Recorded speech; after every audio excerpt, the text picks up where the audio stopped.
Actually, no, let me take that again. Yeah. That was a little sloppy. I think we can do that again. Welcome to the New York Times. I am Eitan Levine. On today's episode, RFK Jr. is my doctor and my rabbi now. He's winning all of the votes. Bibi Netanyahu is going to be visiting the White House. I'll tell you what, to not be a fly on that room. And the cost of eggs is skyrocketing. And there's a bunch of anti-Semitism task force stuff that has happened over the past couple of days. All of those stories and more on today's show. As always, I am joined by my Gaisha roommate, Rich, who I keep on leaving off camera for the sake of anonymity, to be completely honest, in case I say something crazy. I feel like I should make that clear. I keep you off camera because I know that I will have to keep myself in check if it could ruin your life. Yeah. No, you're using voice distortion for me, so I sound like Gonzo. You sound like Adele right now on the recording. Oh, I love it. I love it. And I'm not rich. What's my Jewish name? Nice. No, Yerachmiel Temple Tovovich. Yerachmiel Temple Tovich. Tulovitz? Let's go Hovelvitz. Yerachmiel Hovelvitz, my Gaisha roommate over here. That's right. You learn anything about the Jews this week? How's your week going? Jews, it's hard to say. I am reading about Driscoll, who's the accidental FBI director. Yeah, what happened with that? He's not Jewish. I'm reading up on this, and apparently he accidentally became the new head of the FBI out of some, I don't know, slip in the Google spreadsheets or something. Did he do that maliciously, or was he just get a call one day and they're like, by the way, you're in charge of the FBI, and he's like, what? I mean, it says right here, like Mr. K, another one had been widely believed to be in line to be the acting director. Several current former agents said, with Mr. Driscoll as the number 2 official. But when the White House unveiled its website to reflect its staff under the Trump administration, Mr. Driscoll was identified as the bureau's chief. Rather than correct the error, the administration left it. Good. So yeah, he should. You know what? Good. Never admit to any of your flaws ever again. You think I am confessing to anything anymore? Nothing matters. I haven't confessed to anything since 2021. Okay. Yeah. No one has to do anything right now. If you're at work and they put an accidental, you're the president now, or you're the CEO, take the promotion. I don't care how ill-equipped you are. Yeah. Elon Musk is in charge of the U.S. aid or whatever. Of everything now, yeah. The first thing I want to talk about, we didn't talk about this in the intro, but huge Jewish story. Miriam Adelson.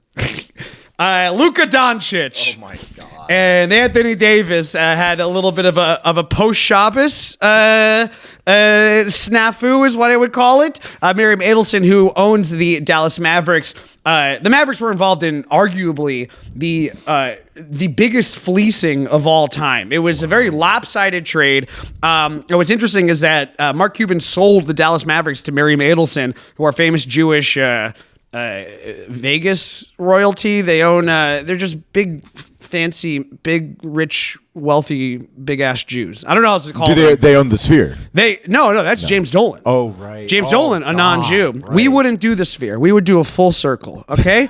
We wouldn't make it look like a pimple. It would look like Epcot Center, but more blinding. Fair enough. And then there would be the hostage bow tie on the outside. God. Just what it is. It was, so Miriam, there's a lot of not rumors, but it's a lot of Twitter people being like, oh, Miriam Adelson is just trying to save money, or all this money's going to AIPAC instead. Oh, God. So I think people, and what's interesting is that in times of great stress, I too just kind of grab at anything. I look around and I say, you're to blame, you're to blame. If if there's something terrible is happening, it's what leads to wars, Yeah. I think that Dallas Maverick fans have every right to say anti-Semitic. Dallas Maverick fans, as in Dallas Maverick, Leibowitz. Dallas Maverick Fran Leibowitz's, okay, Dallas Maverick Fran Drescher's.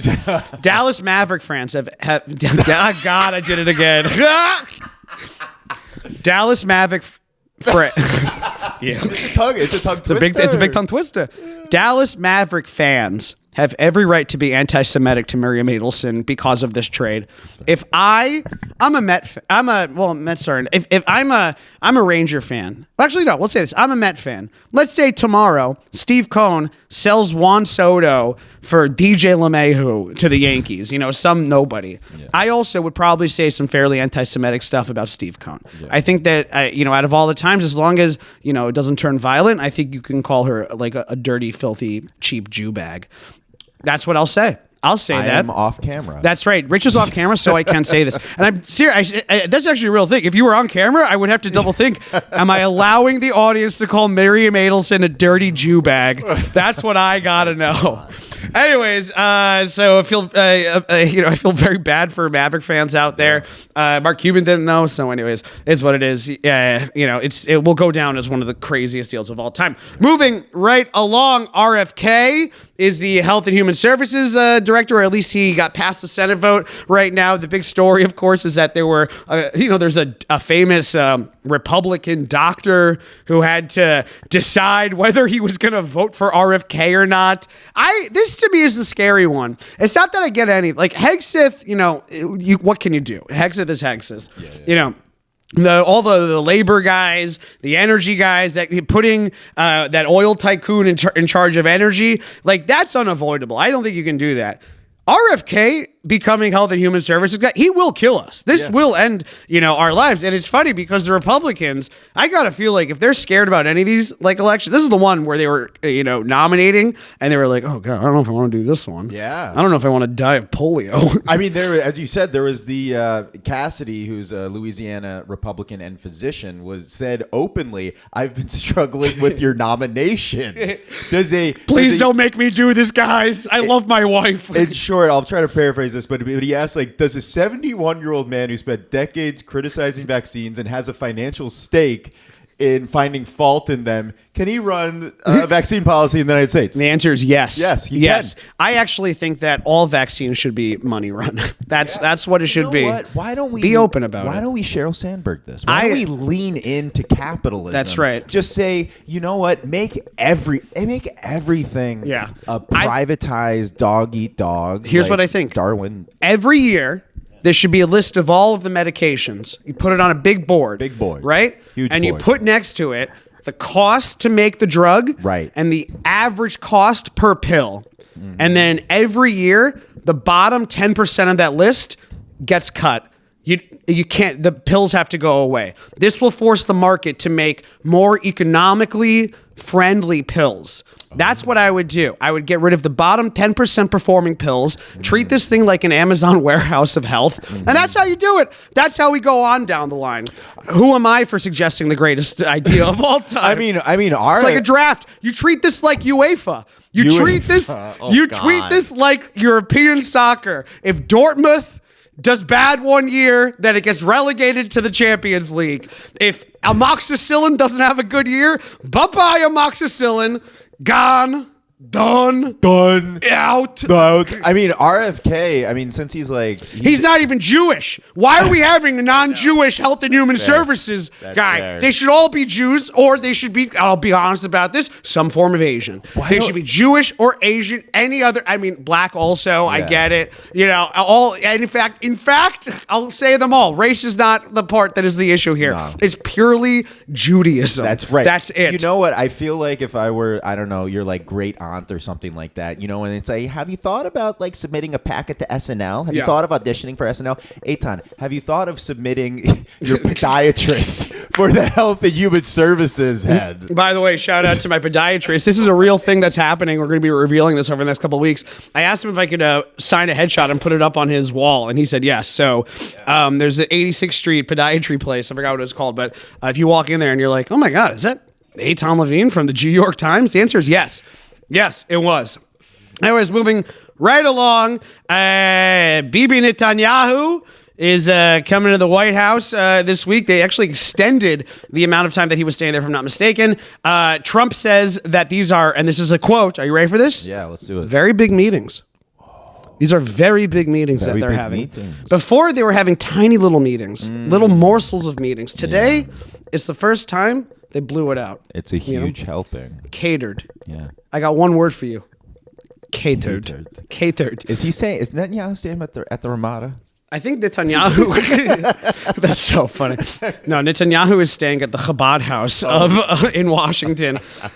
As Israeli Prime Minister Benjamin Netanyahu sets off for Washington, D.C. on Sunday, he told Israelis that he was looking forward to reconnecting with his old friend.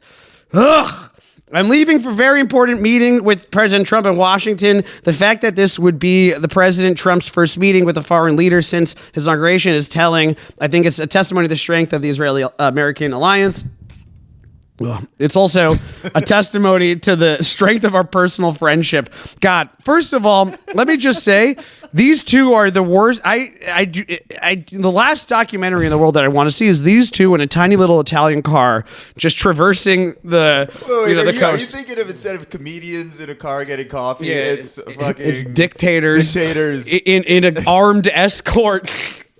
Evicting minorities from their housing units. I don't know. Listen, we're over the next couple of years. This is it. Get ready for a lot of Benjamin Netanyahu at the White House. Yeah. Get ready for Bibi was smart in that he knew that he had no friends in any government except for Trump, and he just played his cards. He, fingers crossed, was like, all right, I'm going to F around with Biden because I know that he's not going to like me, even though Biden did like him, whatever. He's like, I'm not dealing with Biden. Okay, we're going to focus all on Trump. And that's what we're putting all our money on black. And then what happened on the election?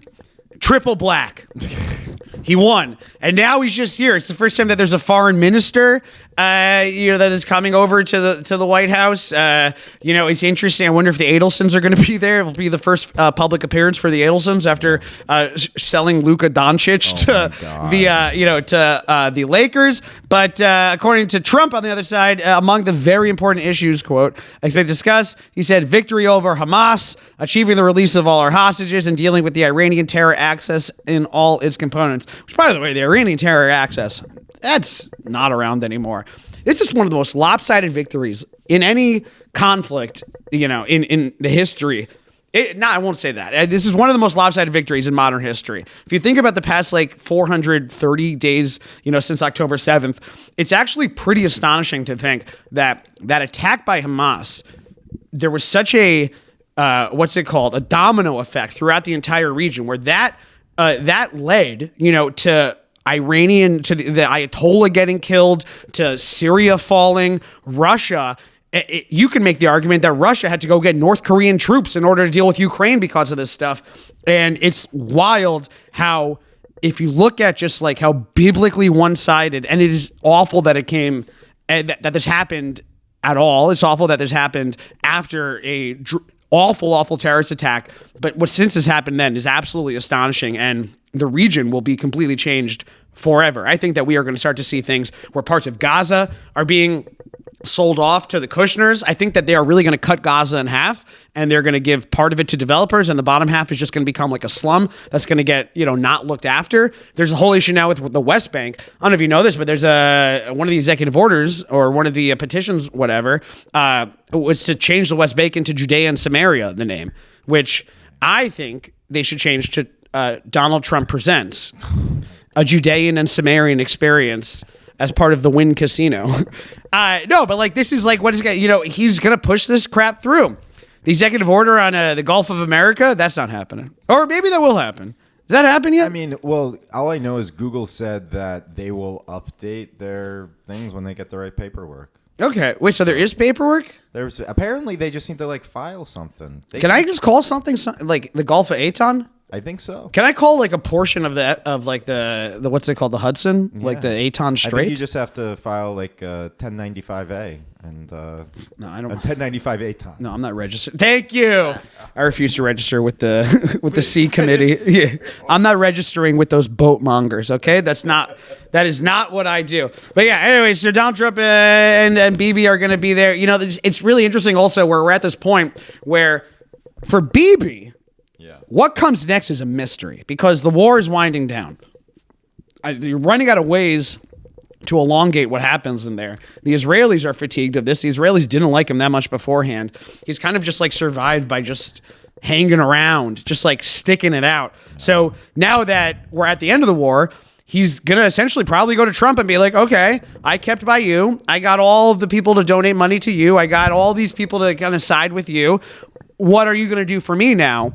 And there's a very good chance that Donald Trump is going to be like, oh, you can actually, this is true, you can go fuck yourself. You can actually go fuck yourself. And I think that is a big thing that BB is going to learn, where I don't think that Trump can save him politically in Israel. Yeah. I think that Trump doesn't care enough. This is like a very side thing. And he's also made it very clear that he wanted like the war done before he came in, and he wants to clean up on aisle 5. Yeah, exactly, clean up on I-95. Anyway, so which, by the way, they'd be cleaning up way faster if it wasn't for DEI. Thank you very much. God. Thank you very much.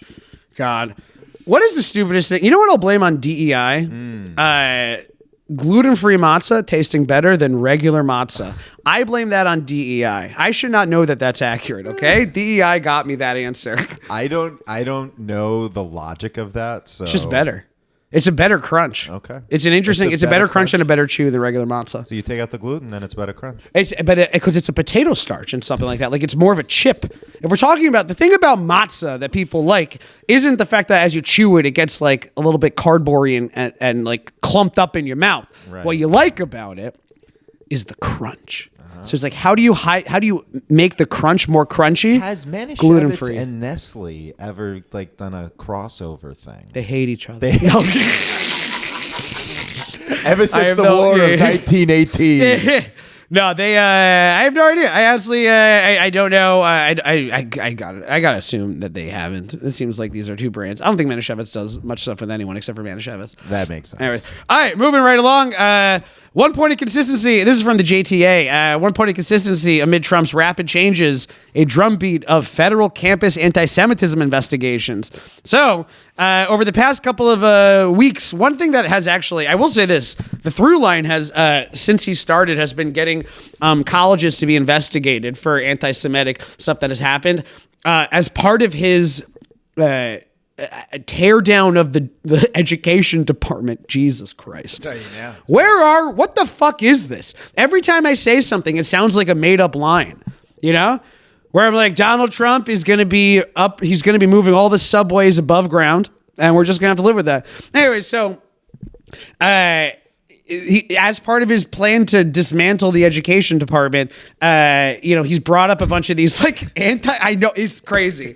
I literally can't get through the sentence. As part of him, dismantling the education department, one of the ways that he's doing that is by addressing the anti-Semitism on campus, which is very funny because my take on this whole thing has been, Donald Trump and his team should not be in charge of dismantling the education department to address anti-Semitism.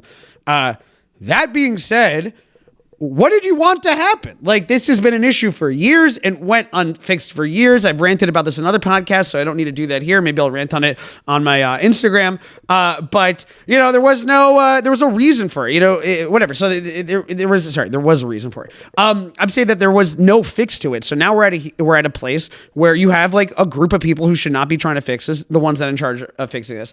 JTA, President Donald Trump has promised a tougher fight against college anti-Semitism than what his predecessor Joe Biden offered. On Monday, he signaled that at least one aspect of Biden's approach would continue Title IX civil rights investigations. The Federal Department of Education on Monday announced investigations into alleged widespread anti-Semitic harassment at 5 universities: Columbia, Northwestern, Yeshiva University. Ooh. No, I made that up. The University of California, Berkeley, Minnesota, and Portland State. I think that he just literally looked at where the most hair dye is sold and targeted there. How did Portland State get in that? I don't know. Is there some connection with Nike? No. Nike likes the Jews. It's Adidas who hates the Jews. Right. Remember that? Right. Where is Adidas located? It's fucking Berlin. I'm like not even wrong. Isn't it like it's essentially located. Their headquarters are in the gift shop at Dachau. The department said its investigations are, quote, in response to an explosion of anti-Semitism on American campuses following the Hamas massacre of October 7th. The education department will be joining at least 2 federal departments, Justice Justice and Health and Human Services to form a new anti-Semitism task force under Trump, whose priority is to, quote, root out anti-Semitic harassment in schools and on college campuses. Now, here is the issue. How quickly until this just becomes using Jews as a reason to evict non-Jewish and minority students? Because that is the battle lines that are the lines. That is the battle lines that are getting drawn right now. The government wants to turn this as a fight between, you know, minority students and non-minority students. They're going to use Jews as a proxy to justify that fight. And then we're going to be put in the middle. If there's one consistent thing over the past year, it's been that Jews are used as props whenever there's a demographic out there that wants to. The left uses Jews as props. The right uses Jews as props. Truly, the only people that don't use Jews, Eichler's, the Judaica store, on their Instagram, they use Jews as props. All these places use Jews as props, you know, and we're getting to a point where, because things are going to get so heightened, that Jews are going to have to like start to like pick a side or whatever, or they're going to be starting to be let's pick a side, but they're more going to be used as targets for both sides to say things are fucked up and you're the reason why. That is what this has always been. It's the same story over and over and over again. And you know, we're going to see it played out on college campuses. Trump is going to use Jews as a reason to, to evict minority students, to evict Muslim students. And there's definitely some that should not have scholarships. There are certain foreign students who have come to America and have made anti-Semitic hate crimes on college campuses a big problem. That is verified, and they should be kicked out. Those schools should have handled that a while ago, but they didn't, and you gave Trump a reason to take that over, and now we're going to have to deal with that fallout. And then on the other side, you're going to get the left wing saying that like Elon Musk is a Nazi and stuff like that after not speaking up about anti-Semitism for years. So the past couple of weeks has been people being like, whoa, where are the Jews not speaking up against Elon? Where are the Jews? You know, why are the Jews not speaking up? And then on the right being like, hey, look what we're doing for you. We're kicking everyone out. We didn't ask for either. So that's kind of like where we're at now with this. Who knows? You know what? Let me in charge of the schools. Let me in charge of the schools. I'll do it. How hard could it be? Literally, how hard could it be? First off, we're not doing math anymore. Done. Absolutely done. And you know what? Do you think you could take Linda McMahon? I think that's the only way this gets solved. It's me. This is the way the justice system should be solved. It should be a cage match. It should be as a pre-fight for for Slam. Oh, God. For WrestleMania. I was about to ask what would be the Jewish version of a cage match. Jewish version of a cage match. Yeah. First of all, let me just say, the life experience of a Jew, is it not a struggle to rid ourselves of the burdens that the non-Jews have put across us? All right, here we go. Fun one. Speechwriter fired over white nationalist ties, appointed to high-level State Department role. The ADL and others are criticizing Marco Rubio's selection of Darren Beadle for acting Undersecretary for Public Diplomacy and Public Affairs. Trump administration has ignited criticism by high-level State Department. By the way, this is JTA again. We've been using a lot of JTA today. Shout out the JTA. I like the JTA. Darren Beadle is Secretary of State for Marco Rubio's pick for acting Undersecretary for Public Diplomacy and Public Affairs, a position that would require Senate confirmation to be made permanent. Beadle, who identifies on X as a proud Jew, was fired as a speechwriter during Trump's first term for appearing at a 2016 conference of H.L. Mencken Club, which the Southern Poverty Law Center designates as a white nationalist hate group. So this guy, Beadle, is a white nationalist Jewish friend, which we should all, if you are a hate group out there, you have to have one Jew in there. You have to have one of everything that you hate hanging around. There has to be a token Jew.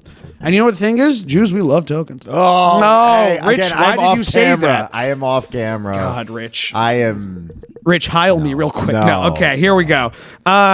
Trump later appointed him to a commission monitoring Holocaust memorial sites, from which he was removed during the Biden administration. Now Beadle's returning in a much more influential role. The Undersecretary of State for Public Diplomacy and Public Affairs shapes communication between the State Department, including extremist terrorism. In plain terms, Darren will be shaping America's messaging to counter terrorism. So, honestly, if you haven't accidentally attended a white national meeting at this point, you're not living life. You got to be going out there. You got to be accepting invites, and you got to be going out to see, what's out there. I may like it. I've never been to a white national event. You've never been to a white national event? I've never been to a white national. Actually, I did go to the inauguration, though. That was kind of hey. By the way, shout out. So I did go to the inauguration, right. Which I will say, big thing from the inauguration. You ready for this? Yeah. Biggest issue with the biggest issue with Democrats is we don't like anything as much as they like Trump. Right. That's what it is. And this isn't an anti-Trump podcast by any. This isn't a pro-anything podcast at this point. You know what? The Democrats have an issue where there's no Democrat that any Democrats like as much as the Republican people like Donald Trump. I wonder if even on like a more fundamental general level, if the left ever likes anything as much as anything on the right likes anything. I think Trump hating. You know what it is? Here's what it is. I think that we like hating and canceling and self-fulfillment more on the left. So if it's like the idea of like, ooh, I got good juice on someone and I can't wait to take down an ally, we love that. Al Franken, we loved hating Al Franken for that week, and that's the closest thing that we ever come. But we don't have natural joy and natural love in our hearts. Yeah, I can see purity tests on both sides. I think that on the left, maybe trying to view it a little less cynically, that there's just a natural skepticism. Yeah. And whether that in like a positive light is like more in terms of, almost employing like the scientific method in a way. But why? Can I ask a question? Yeah. Why be skeptical? Why not just blindly accept everything? If there was one thing that I learned from that, I was walking through the streets of DC, everyone's smiling, they're all wearing the same things, they're high-fiving, it's like going to fucking Comic-Con. And, everyone loves Essential Thing. You know what it's like? It's like Citi Field before a game. Yeah. It's just everyone went there. They're all wearing the same things. They're celebrating the same things, and they love it. And they have connections with their family. There were families there. You know how many families I saw there? It was like an outing for them, and the kids loved it. Yeah. I was about to say, does the left have Scientology, or does the left have improv? We have improv comedy. And the issue is that improv comedy is not a family thing. Yeah. In fact, if you do improv comedy, you cannot have a family legally. And that's the way that it should be. As COD intended. We got one more story that I want to bring up, and then we're going to wrap it up here in a minute. Dana White had a bit of an issue this week with Bryce Mitchell. Bryce Mitchell, who was he's a UFC fighter. He, on a podcast, basically praised Hitler, but in the funniest way possible. So this is the quote. The quote was, I honestly think that Hitler was a good guy based on my own research, not my public educational indoctrination. I really do think before Hitler got on meth, he was a guy I'd go fishing with. He fought for his country. He wanted to purify it by kicking the greedy Jews out that were destroying his country and turning them all into gays. They were gaying out the kids. They were queering out the women. They were queering out the dudes. Mitchell, who, sometimes Hitler didn't want a bunch of queers destroying his nation. When you realize that there's no possible way they could have burned and cremated 6 million bodies, you're going to realize the Holocaust ain't real. And he also didn't think, this is a shocker, ready for this? He doesn't think, he's got weird theories about COVID. Isn't that crazy? All that stuff in it. Isn't that wild? Then Dana White came out and said it was one of the dumbest. He said it was I've heard a lot of dumb, ignorant shit in my day, but this is probably the worst. I don't think that Dana White was, he wasn't removed from any cards or anything like that. I actually think that they shouldn't be removed, to be honest. First of all, it's fighting. I think that the rule is that in these leagues, you just get to beat the just go beat the shit out of him. And put him against a big fucking bear Jew and let some bear Jew kick the shit out of him. If he really thinks it's a superior race, then go, fuck up some huge Jew. Fuck up the Jewish version of Dave Bautista if you really think that, you're the superior race. Also, I think that there's like legal issues plus like, God, I don't want the UFC fans to be like, look, the Jews are taking away our guys. It seems to be a little bit of a nationalist. There's a lot of regular people that follow UFC, but it seems like some of their diehards maybe have some awkward theories about Epstein's Island and the Adelsons. But he can't be removed. Dana White shit on him, and I hope that this is one of the things where like over time, I just see Dana White being like, yeah, let's not invite that guy to this thing this week. Yeah. He's not coming to the cookout. To the Seder. Yeah, the Jewish cookout is called the Seder. You're invited to the Seder. Seder, by the way, 3-hour meal. Well, you have to go there, and at least 2 people in the room you're not talking to because of prior offenses. Anyways, that has been the Jew York Times. We are here every week. By the way, I was pulling baseball cards. Zach Geloff, a little bit of a Jew earlier. We will see you next week. I'll say it. Barstool.